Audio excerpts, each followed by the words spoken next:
بعضی دیگه عروسشون سوار ماشین میکنن، همه گلکاری کردن تو خیابون، بوق بوق نگاه زن من بکنید. چی آخه اینا؟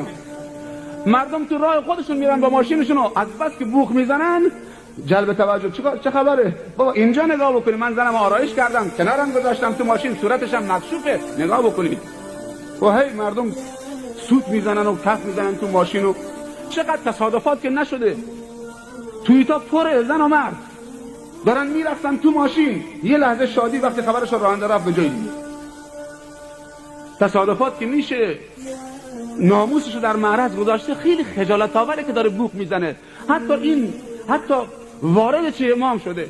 قبلا ما دیگه این کار نمیکردیم، خودمون این کار نمیکردیم. حالا چه؟ هر یک کوچه چه؟